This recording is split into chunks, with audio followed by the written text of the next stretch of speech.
नमस्कार साथियों। सौगंध मुझे इस मिट्टी की, मैं देश नहीं मिटने दूंगा। याद है ये किसने कहा था?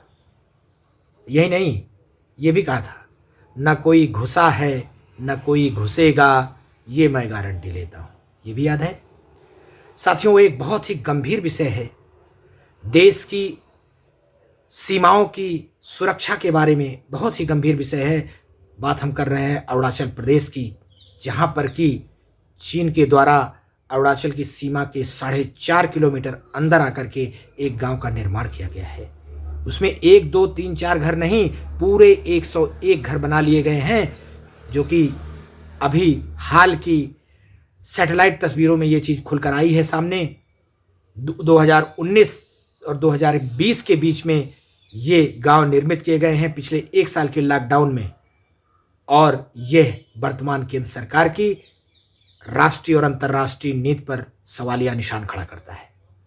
चीन से इतने दौर की बातचीत, इतने दौर के दोनों तरफ के सीमाओं के ब्रिगेडियर और कर्नल लेवल की बातचीत, और यही नहीं, गलवान घाटी का विवाद, डोकलम विवाद और हमारे 20 नौजवान सैनिकों की शहादत, और उसके बाद अब अरुणाचल प्रदेश में चीन के द्वारा इतना बड़ा इंट्रूजन करके 101 घरों का एक गांव बना लिया गया, जिसमें कि कहा जा रहा है कि हजारों लोग रह सकते हैं।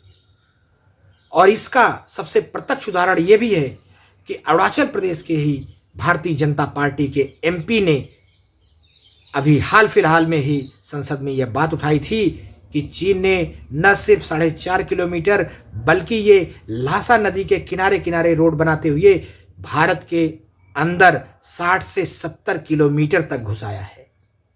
और इस पर ना तो कभी टीवी में चर्चा हो रही है, ना कभी इस पर सरकार के द्वारा बात की जा रही है, और जो लोग इस पर बात उठाते हैं उनको अनसुना कर दिया जाता है। ये बहुत ही महत्वपूर्ण विषय है साथियों। अरुणाचल प्रदेश की अपनी जमीन को चीन के द्वारा हड़पने पर भारत सरकार गंभीरता से नहीं ले रही है। मैं देश के प्रधानमंत्री से, देश के केंद्रीय सरकार से यह गुजारिश करूंगा कि अरुणाचल प्रदेश की सीमाओं का, उनकी सुरक्षा की जिम्मेदारी गंभीरता से ले। वहां की जो फॉरवर्ड पोस्ट है सैनिकों की, उस पर अधिक से अधिक हमारे जवानों की संख्या बढ़ाई जाए, और वहां पर संरचनात्मक ढांचागत विकास किया जाए, सड़कें बनाई जाएं, फॉरवर्ड पोस्ट पर इमीडिएट एयरक्राफ्ट लैंडिंग के लिए वहां पर बनाए जाएं लैंडिंग स्पॉट्स, जिससे कि चीन को ये लगे कि भारत भी उसके बराबर का विकास कर सकता है और वहां पर अपनी सीमाओं की सुरक्षा की जिम्मेदारी को बखूबी निभा सकता है। ये बात बहुत चौंकाने वाली है। हम अगर लद्दाख में अपनी सेनाओं को मजबूत करते हैं, वहां पर चीन को चुनौती देते हैं, तो चीन अरुणाचल प्रदेश में इंट्रूजन कर जाता है, वहां पर घुसपैठ करके वहां पर जमीन को हड़प लेता है। चीन की ये हड़पने वाली नीति सदियों से रही है। भारत सरकार को, भारत को इसको जान लेना चाहिए और उसी के हिसाब से वहां पर उसका जवाब देना चाहिए। नहीं तो वो दिन दूर नहीं होगा कि अरुणाचल प्रदेश भारत के नक्शे से ही खत्म हो जाएगा और वो चीन अपने में मिला लेगा। इसके लिए केंद्र सरकार इस बात को गंभीरता से ले, यही आज का हमारा ये महत्वपूर्ण विषय है साथियों। जय हिंद, जय भारत।